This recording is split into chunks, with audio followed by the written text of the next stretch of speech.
स्वागत है आप सबका हमारे इस खास कार्यक्रम में। लगातार कोशिश कर रहे हैं कि आपको एक लेटेस्ट अपडेट और एक पॉलिटिकल व्यू बताएं कि जो कुछ सिचुएशन इस वक्त पूरे दुनिया के अंदर बन रहा है और स्पेशली इस साउथ कॉन्टिनेंट के अंदर बन रहा है, जिसमें अफ़गानिस्तान पर सबकी नज़र है।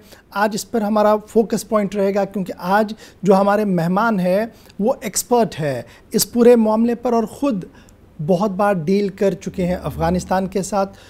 भारत के फॉर्मर फॉरेन मिनिस्टर हमारे साथ हैं और उसके साथ साथ एक लेजेंडरी फाइनेंस मिनिस्टर भी रह चुके हैं। हमारे साथ आज मेहमान जो है यशवंत सिन्हा साहब। सर बहुत बहुत शुक्रिया सर हमारे साथ टाइम निकाल कर बात करने के लिए। सर सबसे पहले जो सिचुएशन अभी बन रहा है, चाहे सब कॉन्टिनेंट की हम बात करें, स्पेशली फोकस जो आज है वो अफ़गानिस्तान है। आपने बहुत बार डील किया, आप गए हैं, देखा है, क्या सिचुएशन आपकी नज़र में है, क्या कुछ इमर्ज हो रहा है इस वक्त? इस समय अफ़गानिस्तान एक घोर त्रासदी से गुज़र रहा है और मैं मानता हूँ कि ये जो त्रासदी उस पर थोपी गई उसके लिए अकेले और पूरी तरह से जिम्मेदार है अमेरिका। 20 साल तक वो अफ़गानिस्तान में रहे और 20 साल में उन्होंने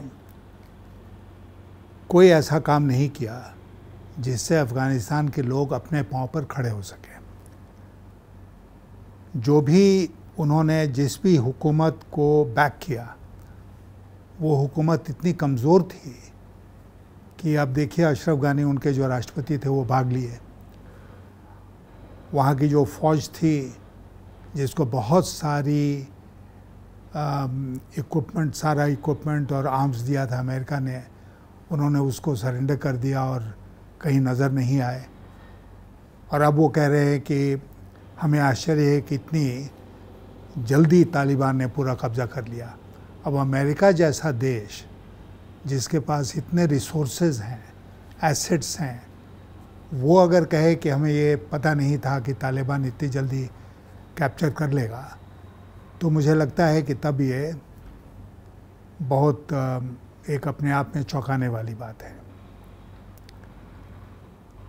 तो अब अफ़गानिस्तान एक त्रासदी से गुज़र रहा है। अफ़गानिस्तान में तालिबान के ऊपर कब्ज़ा हो गया है। दो चीज़ें देखने में आई हैं। पहला तो एक कि तालिबान 1 की तुलना में तालिबान 2 जो है, तालिबान 2, उसके बयान जो हैं डिफरेंट, बहुत फ़र्क है। हाँ, उससे तालिबान 1 के बयानों से बहुत फ़र्क है। बयान एक तरह से कहा जाए तो सुकून देने वाले हैं, लेकिन देखना पड़ेगा। मैं ये नहीं कह रहा हूँ कि जो बयान वो दे रहे हैं उनको कोई भी दुनिया का देश स्वीकार कर ले फेस वैल्यू पर, लेकिन साथ साथ ये भी कहूँगा कि उनको ऑफ हैंड सिरे से खारिज भी नहीं करना चाहिए। तो आज के दिन ये स्थिति है। आगे चलकर 2 बहुत क्रिटिकल टेस्ट हैं जिस पर हमको तालिबान की हुकूमत को जज करना पड़ेगा। नंबर 1 ये है कि वो महिलाओं के साथ क्या व्यवहार करते हैं, और दूसरा जो है वो ये है कि ह्यूमन राइट्स के बारे में वो कैसे एक्ट करते हैं। Human rights, rule of law, इन सब के अनुसार काम करते हैं कि मनमानी चलाते हैं।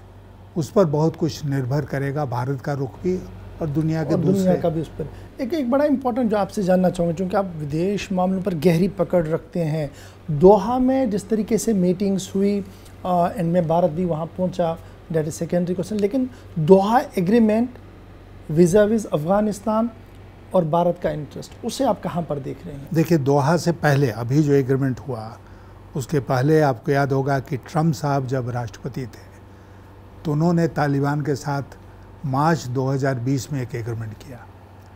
उसके बाद बाइडन साहब आए, उन्होंने उस एग्रीमेंट को निरस्त नहीं किया। फिर आगे तालिबान से दोहा में बातचीत हुई। तो इसीलिए तालिबान को एक तरह से आप कहें तो मंजूरी मिली अमेरिका की। जब आप किसी से बातचीत करते हैं और एक मुल्क के बारे में बातचीत होती है, एक क्षेत्र के बारे में बातचीत होती है, तो जाहिर है उसके इम्पोर्टेंस को समझकर ही आप उससे बातचीत करते हैं। तो ये एक तरह से रिकग्निशन अमेरिका ने पहले ही दे दिया तालिबान को, पहले ही दे दिया। अब सवाल ये है कि बहुत सारा सवाल पूछा जा रहा है बहुत सारे देशों से, भारत से भी, कि क्या हम तालिबान की हुकूमत को रिकग्नाइज़ करेंगे, लेकिन सरकार तो अभी बनी ही नहीं। और एक अजीब सी बात है कि सरकार के कुछ मंत्री बन गए, लेकिन हेड ऑफ द स्टेट कौन है अभी तक नहीं। हेड ऑफ स्टेट कौन है? राष्ट्रपति बनेगा, प्रधानमंत्री बनेगा, यही संविधान चलेगा। संविधान का क्या होगा, ये सब अभी अनिर्णित है, अनिश्चित है। तो इसलिए मुझे लगता है कि तुरंत किसी नतीजे पर हम सबको नहीं पहुंचना चाहिए। हमें देखना चाहिए कि आगे चलकर क्या होता है। क्या हम ये समझे कि अफ़गानिस्तान को लेकर जो नीति अमेरिका, CIA ने प्लान किया था, गुड तालिबान और बैड तालिबान का जिस दिन अनाउंस किया गया, उसी दिन अमेरिका के पास एक प्लान था, फ्रेमवर्क था कि हमने आके जाके कहाँ पे टो करना और कैसे वापस आना है, या ये बीच में ही कुछ ऐसा हुआ कि तालिबान उभर कर सामने आया? नहीं, तालिबान तो था ही। नहीं, अमेरिका तक तालिबान जाना ये बड़ा इम्पोर्टेंट है सर, कि वहाँ पहाड़ों में रहकर एक सिस्टम चलाना अलग बात है, फिर एक पावरफुल देश के साथ नेगोशिएशन टेबल पर लाना और अपनी मनमार्जी पर सारा दोहा एग्रीमेंट बनवाना, ये थोड़ा समझना चाहेंगे। नहीं, समझने की बात उसमें बहुत सरल है। आप अफ़गानिस्तान का इतिहास जानते हैं। अफ़गानिस्तान एक ऐसा मुल्क है जिसमें आज भी लोग कबीलों में बटे हुए हैं, और अफ़गानिस्तान के ऊपर किसी दूसरे मुल्क ने कब्ज़ा नहीं किया, टिक नहीं पाया।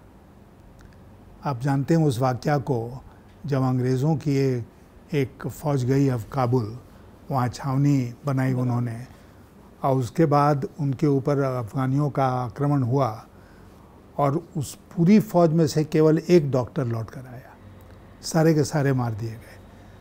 तो मैं ये कह रहा हूँ कि अफ़गानिस्तान के ऊपर कब्ज़ा करके हुकूमत चलाना ये आसान काम नहीं है। अफ़गानों के लिए भी आसान काम नहीं है, और बाहर के देशों के लिए तो बहुत ही मुश्किल है। तो अमेरिका के साथ लोग अक्सर कहते हैं इस बात को कि अमेरिका दुनिया के देशों में जहाँ हस्तक्षेप करता है वहाँ उनके इतिहास को नहीं देखता है, उनके नेशनल कैरेक्टर को नहीं पहचानता है, और इसलिए अक्सर उन्होंने धोखा खाया है।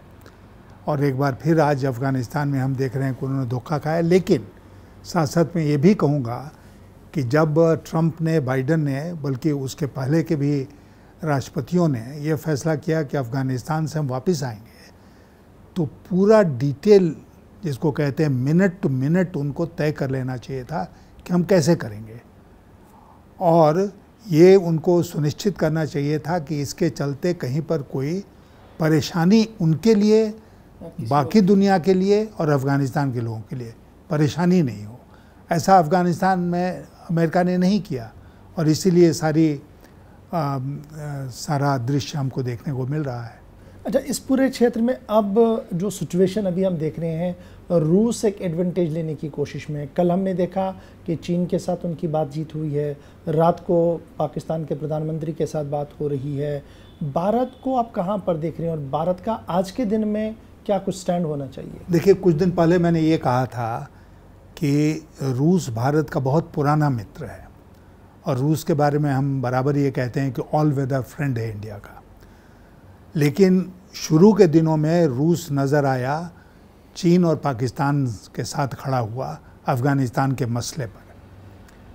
तो मुझे भी आश्चर्य हुआ कि भारत बिल्कुल नदारद है इस मामले में।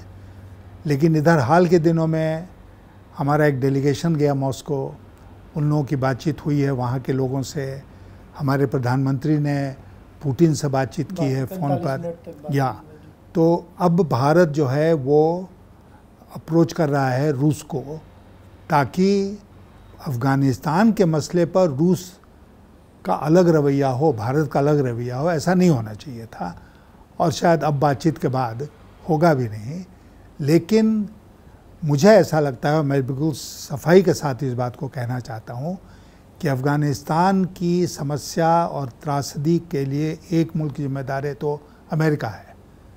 तो क्या भारत को अमेरिका के साथ खड़ा नज़र आना चाहिए?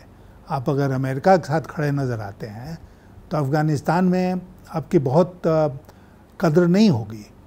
और भारत के बारे में मैं आपको बता दूं, ये मेरा व्यक्तिगत अनुभव भी है कि अफ़गानिस्तान के लोगों में भारत के प्रति बहुत सम्मान है, बहुत इज्जत है, वो बहुत लाइक करते हैं भारत को, अफ़गानिस्तान के लोग जी, लोकल लोग जो हाँ, दुनिया के किसी दूसरे देश के लोगों की तुलना में भारत को सबसे ज़्यादा पसंद करते हैं। और एक पुराना रिश्ता, पीपल टू पीपल रिश्ता हमारा अफ़गानिस्तान के साथ रहा है। दूसरी बात जो हुई है पिछले 20 सालों में वो ये हुई है कि अफ़गानिस्तान के विकास के लिए हमने बहुत काम किया है। दुनिया के भी एक तो इनिशिएटिव उसमें हाँ, रहा है बड़ा हमारा नहीं, मैं आपको बताता हूँ कि जैसे सलमा डैम जो आज फ्रेंडशिप डैम के नाम जाना जाता है, मैं जब हेरात गया और वहाँ लोकल गवर्नर थे इस्माइल खां, तो मैंने उनसे पूछा कि आपके लिए भारत क्या कर सकता है, तो उन्होंने कहा आप सलमा डैम बनवा दीजिए। तो हम लोगों ने तुरंत उस पर कार्रवाई शुरू की, सलमा डैम बन गया। उसी तरह जब मैं विदेश मंत्री था तो मैंने तब तक अफ़गानिस्तान में ये जो उनकी पार्लियामेंट है वो तंबू में बैठती थी, तो मैंने अपने एम्बेसडर से पूछवाया कि आप अफ़गानिस्तान की सरकार से बातचीत करो, अगर वो चाहें तो उनके लिए हम नया पार्लियामेंट बिल्डिंग वहाँ बनवा देंगे। तो उन्होंने कहा कि बहुत खुशी की बात होगी। तो भारत ने फिर वो पार्लियामेंट बिल्डिंग बनवाई। इस तरह भारत ने कृषि के क्षेत्र में, ताकि ओपियम ग्रो करने से वो बच जाए, कृषि के क्षेत्र में हमने काम किया, ट्रांसपोर्ट के क्षेत्र में काम किया। ये बहुत लंबी सड़क हमने बनाई, जरान देलाराम वाली। तो अफ़गानिस्तान में भारत का विकास का बहुत काम है और तालिबान के लोगों ने भी उसकी सराहना की है। सुहेल शाहीन का पिछले दिनों तो स्टेटमेंट आया है। तो इसलिए अफ़गानिस्तान में कोई भी हुकूमत में हो, वो इस बात को जानता है कि भारत ही इस स्थिति में है कि आगे भी उसकी मदद कर सके। पाकिस्तान नहीं है उस स्थिति में, पाकिस्तान तो खुद कंगाल हो चुका है। इसलिए भारत इस स्थिति में है कि नया काम कर सकता है विकास का वहाँ पर। और हमारा दूसरा जो मैंने आपसे कहा एसेट है, वहाँ के लोगों का गुडविल है। तो इन दोनों के आधार पर हम अफ़गानिस्तान के साथ रिश्ते कायम कर सकते हैं। क्या आपको लगता है कि जिस तरीके से गवर्नमेंट ऑफ इंडिया का एक डिसीजन हुआ कि हमने वहाँ से कुछ काउंसलेट्स को बंद किया, फिर डिप्लोमेट्स को जल्दी में बुलाया, और आज हम ये देख रहे हैं कि अगर वहाँ कोई कनेक्शन और होता तो और ज़्यादा हम कम्युनिकेट कर पाते तालिबान के साथ, और ज़्यादा गुडविल गेस्चर हो सकता था? मैं मानता हूँ कि भारत ने जल्दीबाजी में अपना दूतावास बंद कर दिया। दूतावास में भारतीय कर्मचारियों की, राजदूत की सुरक्षा की चिंता करनी चाहिए, लेकिन जो राजदूत बनकर भारत का या किसी दूसरे देश का जाता है कहीं पर, तो साथ साथ ये भी जानता है कि वहाँ खतरा क्या है। तो इसलिए अभी तक एक भी मैं ऐसा उदाहरण नहीं देख रहा हूँ अफ़गानिस्तान में जहाँ किसी डिप्लोमेट पर हमला हुआ। तो इसलिए मुझे लगता है कि हमने अपने राजदूत को जल्दीबाजी में बुला लिया। अगर वो वहाँ होते तो आज भारत के लिए बहुत अच्छा एक मौका होता लोगों से बातचीत करने का, और तालिबान के लोगों से बातचीत करने का, और वहाँ से सही खबर दिल्ली तक पहुँचाने का। और जब तालिबान के साथ बातचीत का है तो मैं जानता हूँ कि हमारे देश में एक बड़ी विचित्र परिस्थिति है कि तालिबान का जो उदय हुआ अफ़गानिस्तान में, उसको हमारे यहाँ लोग लोकल पॉलिटिक्स का मुद्दा बना रहे हैं। ये बहुत दुर्भाग्यपूर्ण है। लोकल पॉलिटिक्स का मुद्दा बनाकर उस पर जो भी अपना निर्णय है सुना रहे हैं। मैं ये कहना चाहता हूँ कि इसी भारत सरकार ने तालिबान से दोहा में बातचीत की ना। ट्रैक 2 पर, ट्रैक 1 पर बात तो हुई नहीं, ट्रैक 1 पर बातचीत हुई। हम उसी मेज़ पर थे जिस पर तालिबान के प्रतिनिधि थे।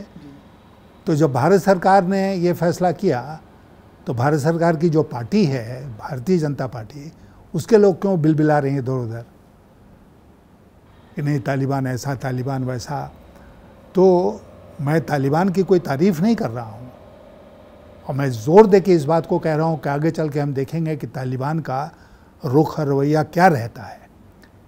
लेकिन मैं साथ साथ ये भी कहूँगा कि आज तालिबान हुकूमत में है काबुल में, ये एक सच्चाई है, और इस सच्चाई को स्वीकार करते हुए आगे देखा जाए कि हमारी नीति क्या होनी चाहिए। अच्छा, अब हमने देखा कि चाइना का एक फॉरवर्ड स्टैंड आया कि जनाब तालिबान को तो हम तो एंडोर्स कर ही रहे हैं क्योंकि वो आगे हैं। रूस ने भी थोड़ा बहुत सपोर्ट दे दिया है। पाकिस्तान ऑलमोस्ट 80-90% में है। तो अब गवर्नमेंट ऑफ इंडिया का क्या कुछ स्टैंड इस बीच होना चाहिए, क्योंकि इसको अब आप सिक्योरिटी एंगल से भी देखिए तो काफ़ी बड़ा महत्वपूर्ण मुद्दा। देखिए, एक सिक्योरिटी एंगल से जो बात बार बार कही जाती है और जिससे भारत की जनता बहुत चिंतित होती है, वो क्या है? वो है कि अफ़गानिस्तान का असर कश्मीर पर पड़ेगा। कैसे पड़ेगा? कि अफ़गानिस्तान के लड़ाके जो हैं वो पाकिस्तान आएंगे, पाकिस्तान को हथियार से लैश करेगा और कश्मीर में भेजेगा। ये उतना आसान नहीं है। दूसरी बात जो है वो ये है कि अगर हम चौकन्ने हैं, अपनी सरहदों को हम बिल्कुल मजबूती के साथ उसकी सुरक्षा के लिए हम तैयार हैं, तो ऐसा कैसे हो जाएगा? हम कोई खुला बॉर्डर तो हमारा है नहीं, खासकर पाकिस्तान के साथ। और हमें लगता है कि कहीं ना कहीं भारत सरकार को ये संदेश भेजना चाहिए तालिबान को भी और पाकिस्तान को भी कि अगर इस तरह की हरकत हुई तो भारत उसको बहुत गंभीरता के साथ लेगा। एक क्लियर कट मैसेज देना पड़ेगा। और ये जो हम इंटरनेशनल कम्युनिटी का देखते हैं, G7 की मीटिंग होना, UNHRC में मीटिंग्स होना, UN का कंसर्न दिखाना, लेकिन जब मैं ग्राउंड पर देखता हूँ तो तालिबान बड़ा खामोश है इस बार। मॉनिटर सब कुछ हो रहा है, इंटरनेशनल कम्युनिटी को अलग से एड्रेस किया जा रहा है और ग्राउंड पर अलग अलग से एड्रेस किया जा रहा है। तो जो आज तालिबान का सिस्टम है, जिस तरीके से उन्होंने गवर्नर्स को अपॉइंट करना शुरू कर दिया, क्या आपको लगता है कि ये लॉन्ग टर्म पर कहीं टिक पाएगा ये वाला तालिबान जो आज हमारे सामने है? देखिए, तालिबान टिक पाएगा, दो तीन उसके बेसिस होंगे, आधार होंगे। नंबर एक, जैसा मैंने कहा कि वो शासन हुकूमत कैसे चलाता है, उसमें ह्यूमन राइट्स और महिलाओं के व्यवहार का एक बहुत बड़ा हिस्सा होगा। अंतर्राष्ट्रीय कम्युनिटी देख रही है, भारत भी देख रहा है। अगर उन्होंने महिलाओं को उसी तरह प्रताड़ित करना शुरू किया जैसे पहले करते थे, और उसके बाद ह्यूमन राइट्स का उन्होंने दिखाया कि ह्यूमन राइट्स के लिए उनके पास कोई कदर नहीं है, तो इन दो ग्राउंड्स पर ही तालिबान की दुनिया भर में बदनामी होगी, भारत में भी बदनामी होगी। इसलिए इन दोनों मसलों पर हमको तालिबान के ऊपर पैनी नज़र रखनी है। दूसरी बात जो है वो ये है कि तालिबान फॉरेन पॉलिसी किस तरह चलाता है। क्या वो जाके पाकिस्तान की गोद में बैठ जाता है? क्या वो जाकर चीन की गोद में बैठ जाता है? क्या करता है तालिबान? तालिबान की फॉरेन पॉलिसी अगर सही फॉरेन पॉलिसी है और सब मुल्कों को, खासकर पड़ोस में जो मुल्क हैं, उनको एक इक्वल दृष्टि से देख रहे हैं, इक्वल नज़रिया उनका है, तो फिर उनके साथ डील करने में दिक्कत नहीं होगी। लेकिन अगर उन्होंने भेदभाव करना शुरू किया, ज़्यादा तरजीह उन राष्ट्रों को देना शुरू किया, उन देशों को देना शुरू किया जिनकी मित्रता भारत के साथ नहीं है, तो फिर भारत को सोचना पड़ेगा। पाकिस्तान का रोल कहाँ पर आप देखते हैं? देखिए, पाकिस्तान का रोल आज ही नहीं, पाकिस्तान का शुरू से रोल रहा है कि वो भारत की जो पैठ है अफ़गानिस्तान में, उसका विरोध करे लगातार और उस पैठ को कमज़ोर करे। पाकिस्तान को अभी तक उसमें सफलता नहीं मिली है। जब हम लोग सरकार में थे, जसवंत सिंह जी विदेश मंत्री थे, उस समय अफ़गानिस्तान में तालिबान का शासन ख़त्म हुआ और करज़ाई उसके राष्ट्रपति बने, तो हम लोगों ने काबुल की एम्बेसी के अलावा 4 कॉन्सुलेट्स खोले। पाकिस्तान ने बहुत विरोध किया, खास करके जलालाबाद के कॉन्सुलेट को, कंदहार के कॉन्सुलेट को, कि ये जासूसी करने के लिए उन्होंने किया है, ये किया है। लेकिन अफ़गानियों ने उस बात को स्वीकार नहीं किया, हमारे कॉन्सुलेट्स चलते रहे। तो हमने जानबूझकर ये इन्वेस्टमेंट किया तालिबान अफ़गानिस्तान में, ताकि हम वहाँ पर विकास का भी काम कर सकें और भी जो कुछ करा जाता है डिप्लोमेटिकली, वो सब हम कर सकें।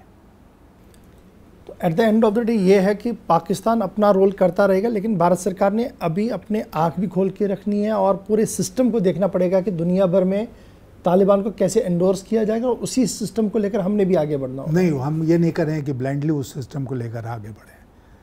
दुनिया के दूसरे देश क्या करते हैं उस पर हम नज़र रखेंगे, लेकिन हर मसले पर उन्हीं को फॉलो करेंगे ऐसा नहीं।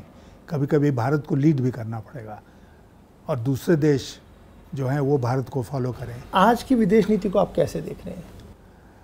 देखिए, विदेश नीति तो बहुत एक बड़ा मुद्दा आपने उठा दिया। विदेश नीति को मोदी सरकार ने पर्सनलाइज कर दिया। प्रधानमंत्री के व्यक्तित्व के इर्द गिर्द ही विदेश नीति घूम रही थी। ये कोरोना काल है, इसलिए इसमें पिछले 15-20 महीनों से मोदी जी विदेश नहीं गए, लेकिन आप जानते हैं कि वो विदेश जाते थे और विदेश में उनकी क्या उपलब्धि होती थी उस पर कम विचार होता था। देश के भीतर दिखाया जाता था कि हमारी विदेश नीति कितनी सफल हो रही है। तो पर्सनलाइज विदेश नीति नहीं होती है। विदेश नीति का मूल मुद्दा होता है किसी भी मुल्क के विदेश नीति का कि हम अपने इंटरेस्ट को महफूज रखें, सुरक्षित रखें और उसके लिए जो कुछ करना है हम करेंगे। अब मोदी जी ने कहा कि हम ओबामा के बहुत निकट के मित्र थे। आज ओबामा कहाँ हैं? आज तो वो शासन में नहीं है। फिर उन्होंने ट्रंप के साथ मित्रता दिखाई, आज ट्रंप भी वहाँ शासन में नहीं है। तो इसलिए व्यक्तिगत रिश्ता जो है ना वो ठीक है अपनी जगह पर, लेकिन व्यक्तिगत रिश्तों पर विदेश नीति नहीं चलती है। विदेश नीति मुल्कों का रिश्ता है और मुल्कों के इंटरेस्ट को आगे बढ़ाने में। मैं सिन्हा साहब, आप ज़रा इसको वाइंड अप भी करूँगा, चूँकि दर्शक जम्मू कश्मीर के भी आपको देख रहे होंगे, तो वो ज़रूर जम्मू कश्मीर के एंगल से भी आपको सुनना चाहेंगे। आप जाते हैं, 5 अगस्त से पहले भी गए, उसके बाद भी जाते रहे, आपका अपना एक ग्रुप है जो काफ़ी एक्टिव है, वहाँ पर लोगों से बात हो रही है, क्या कुछ फीडबैक है? देखिए, हम लोग पिछली बार जो गए थे 2-3 महीने पहले, तो हम लोगों ने जाकर फिर कई लोगों से जम्मू कश्मीर में संस्थाओं से बातचीत की और हम इस नतीजे पर पहुँचे कि जम्मू और कश्मीर में आज के दिन एक खामोशी है, लेकिन वो खामोशी सुकून की खामोशी नहीं है। इसलिए लोग खामोश नहीं हैं कि बहुत खुश हैं। ये एक परेशानी की खामोशी है, एक तकलीफ़ की खामोशी है। और कई लोगों ने कहा कि साहब, हम लोग ये नहीं चाहते हैं कि हम सड़कों पर उतरें और भारत सरकार की जो वहाँ सिक्योरिटी फोर्सेस हैं वो हमें गोली का शिकार, जान देने से कोई फ़ायदा नहीं है। और हम लोगों ने बिल्कुल इसकी ताकीद उनके साथ की कि ये सही फ़ैसला है, मरने से कोई फ़ायदा नहीं है कि आप सड़क पर उतर जाएं और गोली के शिकार हो जाएं। इसलिए शायद इंतज़ार करना ही बेहतर होगा। नज़रिया में कोई फ़र्क नहीं आना चाहिए। चाहे जो हुआ 5 अगस्त 2019 को या आज जो कुछ हो रहा है जम्मू और कश्मीर में, जहाँ पर कि उन्होंने ज्योग्राफी को एक हथियार के रूप में यूज़ किया और 2 भाग में बांट दिया, दोनों के यूटी करार कर दिया, जो भारत के इतिहास में अनप्रेसिडेंटेड है। किसी भी स्टेट के साथ हमने ऐसा नहीं किया है। स्टेट्स का बंटवारा हुआ है, स्टेट ही रही, लेकिन स्टेट ही रही। ऐसा नहीं कि हम तुमको यूनियन टेरिटरी, क्या मैसेज हमने दिया यूनियन टेरिटरी बनाकर कि हम we don't care for you, हमें कोई आपकी फिक्र नहीं है। और जम्मू और कश्मीर जो बॉर्डर स्टेट है, जो इतने दिनों से एक डिस्टर्ब्ड स्टेट माना जाता है, उसके साथ इस तरह का ताल्लुक़, इस तरह का व्यवहार करना मुझे लगता है कि बहुत गलत था। वहाँ के लोग आहत हैं, दे आर हर्ट, और इंतज़ार कर रहे हैं कि फिर दिन आएंगे अच्छे तो हम लोगों की तरक्की होगी। सिन्हा साहब, people's alliance for Gupkar declaration जिसको हेड कर रहे हैं फारूक अब्दुल्ला साहब, जम्मू कश्मीर के सबसे बड़े नेता है, फ्यूचर क्या है उनका? क्या आपको लगता है कि जिस तरीके से वो चलने की कोशिश कर रहे हैं आगे वो कहीं सस्टेन कर पाएंगे सब एक साथ, या आगे वही होगा कि सब अलग अलग होकर आगे बढ़ेंगे? नहीं, मैं उम्मीद करता हूँ। देखिए, एक तो बहुत बड़ा कदम उन लोगों ने उठाया कि इकट्ठे आए, गुपकार डिक्लेरेशन एडॉप्ट किया, अभी भी वो लोग आपस में मिल रहे हैं, बातचीत कर रहे हैं। तो इसलिए ये अच्छा डेवलपमेंट है कि कुछ मसले पर वो यूनाइटेड है। और मुझे लगता है कि ये जो मसले हैं जो कि आम लोगों से उनका ताल्लुक़ है जम्मू और कश्मीर के, उन मसलों पर उनको यूनाइटेड रहना चाहिए। अगर वो यूनाइटेड रहेंगे तो ज़्यादा ताकत उनके पास होगी। अगर बिखर जाएंगे तो फिर ताकत कम हो जाएगी और भारत सरकार पूरी तरह से लगे हुए कि वो बिखर जाए। गुपकार की जिस तरह गोदी मीडिया ने यहाँ पर उसका मजाक उड़ाया, उसकी भर्त्सना की, तौहीनी करने की कोशिश की, उससे क्या साफ दिखता है? साफ ये दिखता है कि उसको लेकर उनको फ़िक्र है, चिंता है।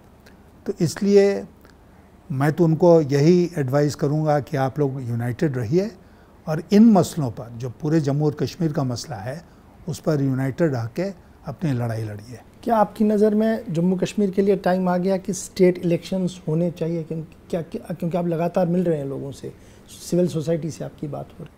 हाँ, बिल्कुल होना चाहिए। मैं तो मानता हूँ कि जम्मू और कश्मीर का जो दर्जा है उसको तुरंत फिर बहाल किया जाए एक स्टेट के रूप में, नंबर 1।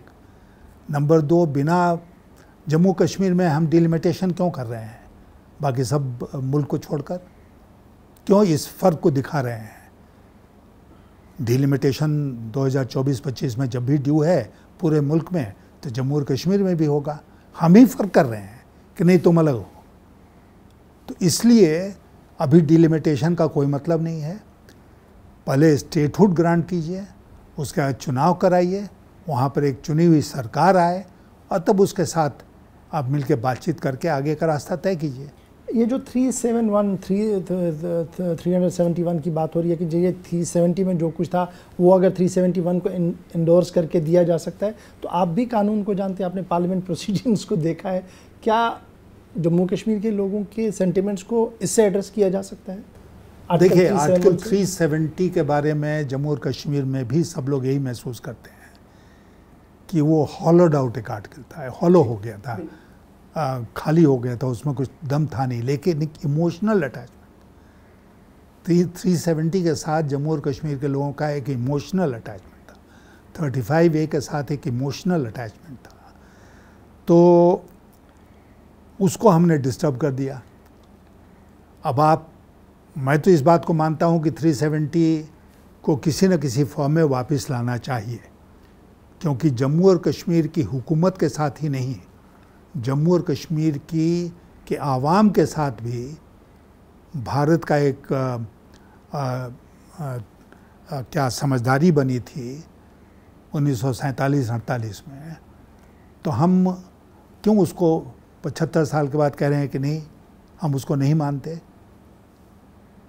तो इसलिए कल को कोई भी सरकार आएगी, वो किसी भी कोई भी समझौता उसके बारे में कहेगा हम नहीं मानते। इस तरह देश नहीं चलते हैं। तो इसलिए हमको 370 को वापस लाना चाहिए। 370 की तरह वापस आए, 371 की तरह वापस आए, 370A एक स्पेशल प्रावधान बने, क्या बने वो आगे का विषय है। लेकिन जो स्पेशल रिलेशनशिप जम्मू और कश्मीर के साथ हमने तय किया था, वो स्पेशल रिलेशनशिप बना रहना चाहिए। बहुत बहुत शुक्रिया सिन्हा साहब हमारे साथ ज्वाइन करने के लिए। यशवंत सिन्हा मोहताज तारुफ बिल्कुल भी नहीं है, न सिर्फ जम्मू कश्मीर बल्कि मुल्क की सियासत पर गहरी नज़र है और किस तरीके से इन्होंने अफ़गानिस्तान से लेकर भारत की पॉलिटिक्स और फिर जम्मू कश्मीर पर बात की। मुझे उम्मीद है कि आज आप अपना फीडबैक हमें ज़रूर देंगे। आप बने रहेंगे हमारे साथ, खबरों का सिलसिला लगातार जारी रहेगा।